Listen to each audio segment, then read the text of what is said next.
नमस्कार श्रद्धाजनों, आदरणीयों, बंधुओं, साथियों। अब से मैं बंगाली के साथ साथ हिंदी में भी अपना वक्तव्य आपको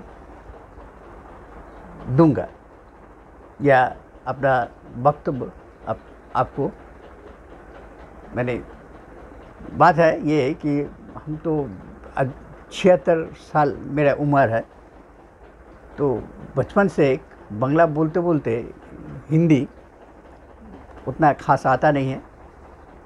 फिर भी कुछ पढ़ाई के लिए बावजूद और संगति जो है उसी कारण जो कुछ मैंने अभ्यास किया है वो चाहे कम हो, फिर भी मेरा साहस है हुआ। और कोई दोस्त साथी भाई बंधु जो हमारे उम्र के हैं, हमसे छोटे हैं, लड़का माने बेटा बेटी लायक हैं, उन सबका कहना है कि थोड़ा आप हिंदी में भी बोलते रहिए। इसीलिए आपके सामने मैं हाजिर हुआ हूँ। तो शुरू हमारा जो बंगाली जितना है वीडियो जो सब माने बांग्ला भाषा में है, तो उनको भी अगर किसी को समझ में आता है, जिनको समझ में आता है, उस सबसे हम अपना अनुरोध रखूँगा कि आप सबको देखें। आगे से आपको पूछना हो कुछ बाकी या तो कुछ जानना हो तो मुझसे आप अपना प्रश्न करने का उत्साह ज़रूर दिखाइए। और आगे चलकर मेरे इस वीडियो आगे चलकर भी और जाएगा, तो उसको भी मुझे उत्साहित करने के लिए आप थोड़ा सब्सक्राइब कीजिए, अपने दोस्त साथियों के अंदर, मित्रों के अंदर इसको बढ़ावा दीजिए, प्रसारित कीजिए। इसको बोला जाता है शुद्ध भाषा में। तो इस शुद्धता के लिए हम लोग को जाने पड़ता है कहाँ? गंगा।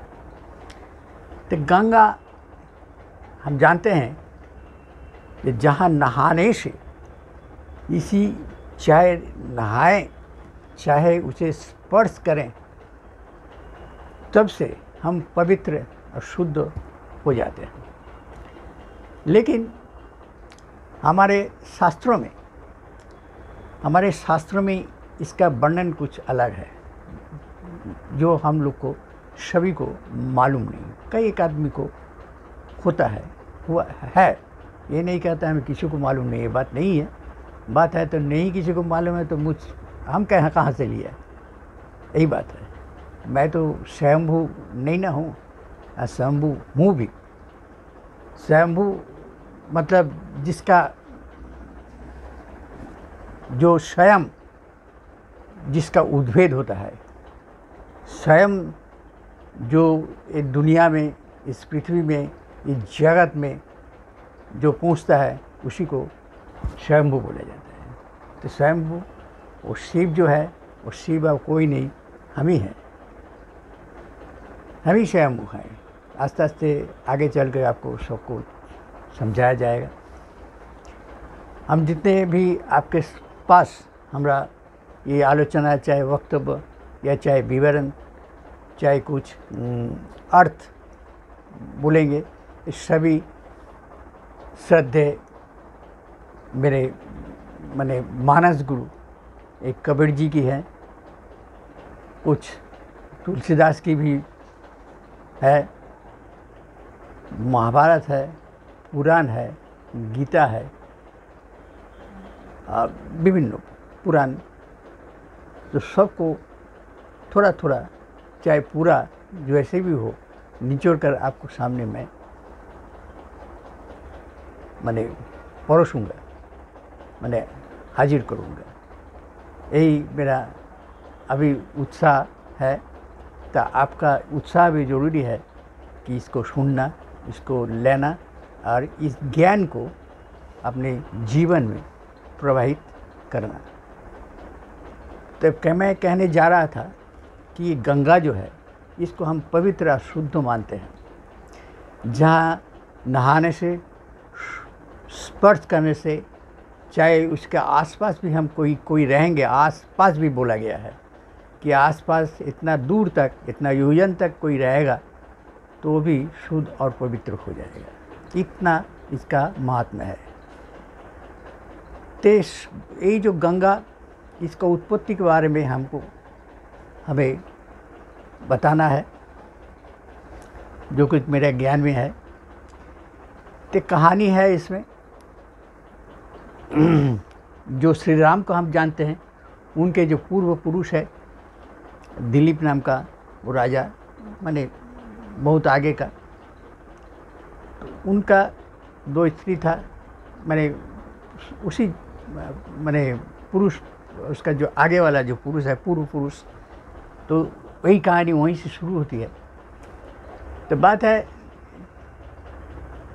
एक राजा था, वही सूर्यवंश यानी रामचंद्र जी के वंश में, उनका जो पूर्वतन या पूर्व पुरुष, तो उनमें से कोई राजा था। तो राजा का देहांत हो जाने के बाद 2 रानी, तो उसका मन में दुख हुआ, ये हम लोग का तो कोई लड़का उड़का है नहीं, तो वंशज कैसे चलेगा। इतने चिंता में वो लोग पहुँचे किसके पास?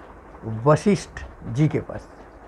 वो महर्षि थे, महर्षि माने ब्रह्मज्ञ थे, इसीलिए मैंने सब कुछ उनको मालूम था।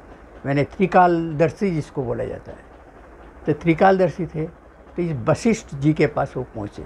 देखिए, हम लोग का ये रामायण महाभारत पुराण जो है, ये कितना इसमें रहस्य है।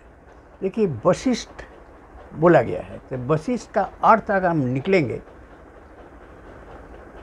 जो इष्ट को वश में किया है उसी को वशिष्ठ किया जाता है। तो वश मतलब अपने नियंत्रण में, और इष्ट बोला जाता है किसको? पहले तो हम जानते हैं ईश्वर को। इष्ट का मतलब होगा अपना इच्छा, अपना मन, अपना ज्ञान, ये बहुत सारा इसका अर्थ निकलेगा। तो इतना ही थोड़ी मैं आपको अभी तो पहला दिन है इसलिए थोड़ा रुकना है। तो ये कोई वशिष्ठ अर्थात जो अपने इष्ट को वश में लाया है उसी को वशिष्ठ किया है। तो वशिष्ठ जी उनको क्या कहें, यानी ज्ञान वृद्ध, इसी को बोला जाता है वशिष्ठ। ठीक है, जो जिसका ज्ञान होगा तो उसी को वशिष्ठ बोला जाएगा। ज्ञान होने से ही अपने इष्ट को वो अपने वश में ले सकते हैं। तो वशिष्ठ जी गए उन लोगों को बोले, तो दोनों नाड़ी अगर भग से भग अगर मिलन हो जाए तो उसमें से जो उत्पन्न होगा वही आप लोग का पुण्य संतान होगा। आप इस तरह जैसे माने नारी और पुरुष जैसे संभोग करते हैं, उसी तरह आप संभोग कीजिए। संभोग करने के बाद जो निकलेगा, और वो बोले कुछ हवि दिए थे। हवि का मतलब होता है जे किसी, हम लोग जो यज्ञ में देखते हैं, होम यज्ञ में देखते हैं, उसमें कुछ सामान डाला जाता है, जैसे चंदन काठ हो, घी हो, आम पत्ता हो, आंवलों की बकुल इत्यादि विभिन्न पदार्थ दिए जाते हैं। मैंने सब देखिएगा उसमें सब भेषज है, सब औषधि गुण संपन्न जो द्रव्य है वहीं डाला जाता है। तो उस कुछ हवि उन दोनों को दे दिए। अब देखिए, अब पुराण का देखिए कितना चालाकी है, कितना रहस्यमयता है कि भक्त से भक्त मिलन के बाद जो पुत्र होगा, और हवि का मतलब कुछ उसको व्यवहार करना है अपने आप में, तो व्यवहार करने के बाद जो पुत्र होगा तो आपका वंशज होगा, और आगे चल के उनका नाम विस्तारित होगा और सुप्रसिद्ध भी होगा। बस इतना ही सुनते ही वो अपना उसी अनुसार, उनके निर्देश अनुसार अपने अपने काम किए। तो क्या हुआ, एक पिंड सा, मांस पिंड सा कुछ चीज़ उत्पन्न हुआ।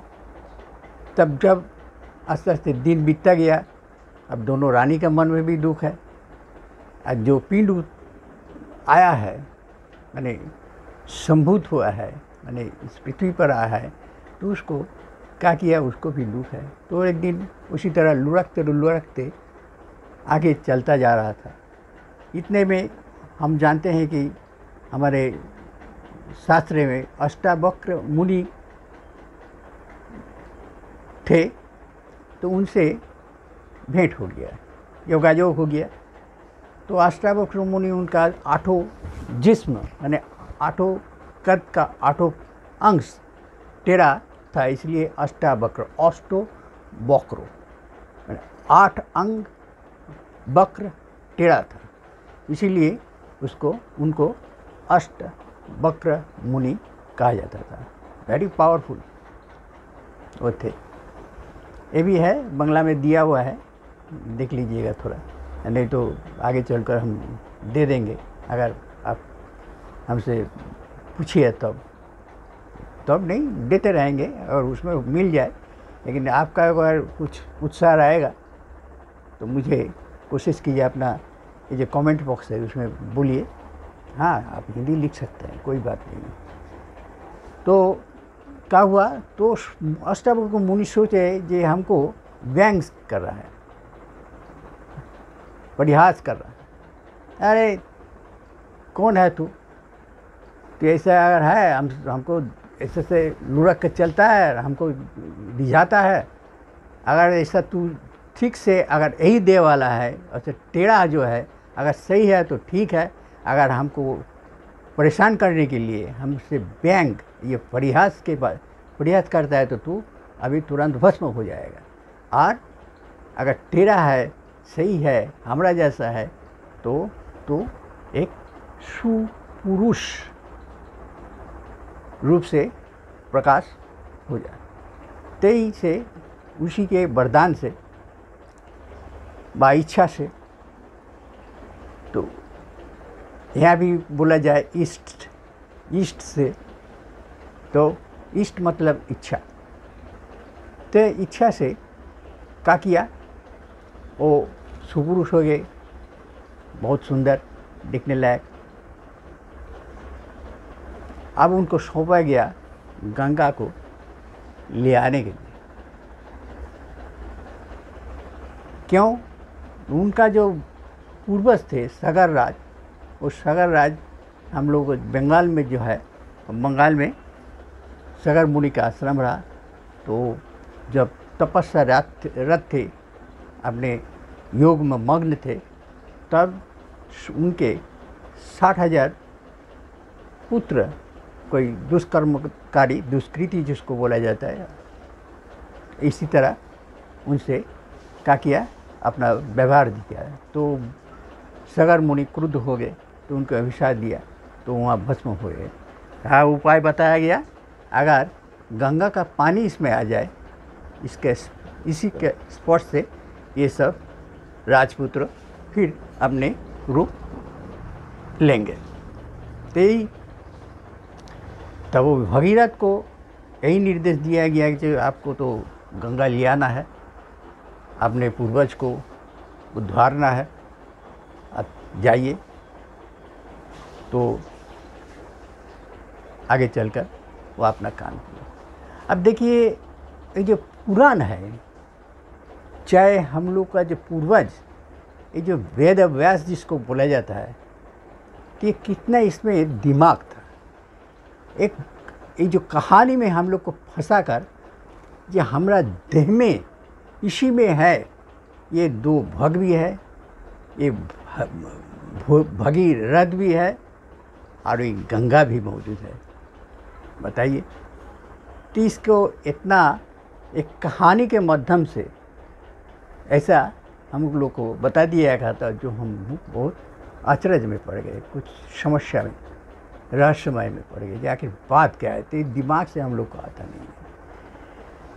फिर भी हम लोग जानते हैं कि हम लोग का जो दिमाग है, ये जो ब्रेन जिसको बोला जाता है, ये 2 पार्ट्स, मतलब 2 भाग से बटा हुआ है। जैसे कि हम लोग देखे हैं कि शिव जी का अर्ध नारीश्वर रूप दिखाया गया है। तो अर्ध नारीश्वर रूप देखिए आधा बाकी ते अर्ध नारीश्वर यही जो है, आधा इधर आधा इधर। आखिर हम लोग का खोपड़ी अगर खोला जाएगा, ब्रेन को दिखाया जब देखिएगा दो ठो भाग है, ये दो भाग से वो लोग वहाँ मौजूद है वर्तमान है। तो ये जो दो मस्तिष्क का दो भाग हुआ, ये दो भी भाग है, इसी को भाग बोला जाता है। भाग किसको बोला जाता है? जहाँ से उत्सर्जन होता है, जहाँ से संचरण होता है, जो अगवा देता है अपने इच्छा को, अपने मन को, अपने ज्ञान को, इसी को बोला जाता है भोग या जोनी। माने जहाँ से सृष्टि होता है, जो मंगलमय है, आगे चलकर जो बढ़ते जाएगा, इसी को भोग बोला जाएगा। यही बढ़ाते जाएगा। तो यही जो ब्रेन जो है, यही हम लोग का काक होता है। कुछ अगर हम सोचते हैं, किसी सोच विचार में पड़ जाते हैं, तो कुछ हम लोग भेज देते हैं कहाँ? मस्तिष्क। तो आपस में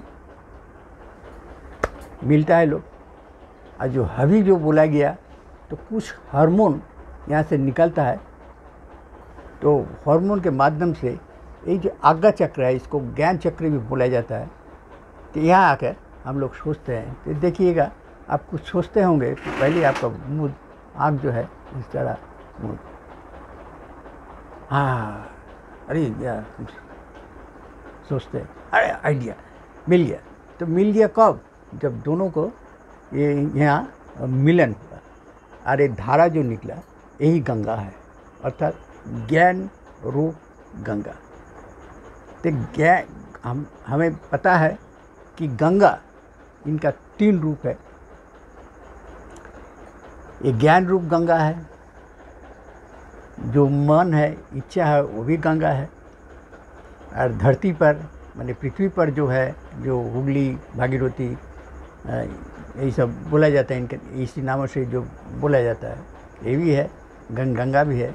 और एक गंगा है सबसे बड़ी जो है, ये है हमारे वायु आना जाना, ये जो सांस लेते हैं, ये भी गंगा ही है, यही धारा। अगर ये धारा बंद हो जाएगा तो हम दुनिया में है नहीं। इसीलिए इसी धारा जो है, यही धारा हो सबसे प्रधान धारा। इसी के चलते, इसी के माध्यम से, इसी के द्वारा हम लोग जीते हैं। ये भी गंगा कहलाई है। सिर्फ जीते नहीं है, प्राणायाम अगर हम लोग करेंगे, प्राणायाम को जो मानते हैं, जो जानते हैं, तो उनको पता है कि प्राणायाम करने से हमारे देह, मन सब पवित्र हो जाता है। अपना जो प्रारब्ध कर्म भी है, वो भी ख़त्म हो जाता है, इतना शुद्ध हो जाता है, जो आगे चलकर जिसको बोला जाता है पुनर्जन्म हो जाता है। यही बात है पुनर्जन्म का। तो अगर हम ठीक से प्राणायाम करेंगे, तब विधान सहित, नियम सहित, मान्यता देकर आगे चल का आपको दिखला दूंगा। ये नाड़ी जो है, ये नाड़ी के कुछ नहीं है, एक ट्यूब है। इस सारे शरीर में हम लोग का 72,000 नाड़ी है। इसी नाड़ी से अगर ये वायु, हवा, जो भी बोलिए, तो अगर नहीं चलेगा, इसका अगर गति नहीं रहेगा, तो जहाँ से उसका बाधा होगा, रुक जाएगी, तो वहाँ दर्द महसूस होगा, या चाहे हम लोग बीमार पड़ जाएंगे। इसीलिए योग में ये प्राणायाम को गंगा कहा गया है। तो और वही गंगा वहाँ नहाने, चाहे स्पर्श करने, इसका मतलब हो गया या तो हम प्राणायाम करें, या जो हमारे संगी साथी है आसपास में उनके साथ बैठ कर अगर हम कर जाओ, इसीलिए बोला गया जी,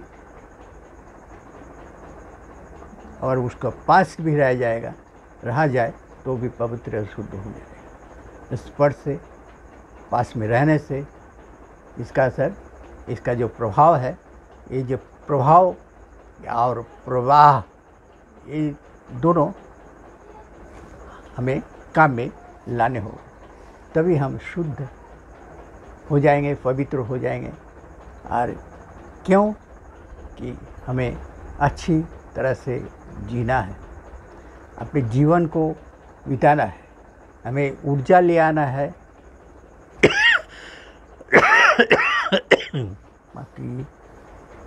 ऊर्जा ले आना है, जिससे हम प्राणवंत होंगे। आगे चल के हम अपने को, अपने पूर्वज का जो दायित्व, जो निशान, जो संस्कार है, वो हमें जो आया है, वो आगे हम अपने आने वाले को उत्तराधिकारी की दे जाएंगे। तो साथियों, बंधु, आज इतना ही। आगे चलकर आस्ते आस्ते थोड़ा हमरा मैंने ये वाक्य बोलने का थोड़ा इजी हो जाएगा तो ठीक हो जाएगा। क्या कि बांग्ला बोलते बोलते यही हो गया। जय बंधु, साथ रहिए, संग दीजिए और सबको अच्छे से रखिए। और अच्छा लगा हो तो हमें सब्सक्राइब कीजिए और इस वीडियो को ज़्यादा से ज़्यादा प्रसार कीजिए, इसको ब्रॉडकास्ट कीजिए। और भी बात है आगे चल के, इसे तो गंगा बुला गया है, और भी आस्ते आस्ते आपके पास पहुंचूंगा और भी विभिन्न तथ्य लेकर के। नमस्कार।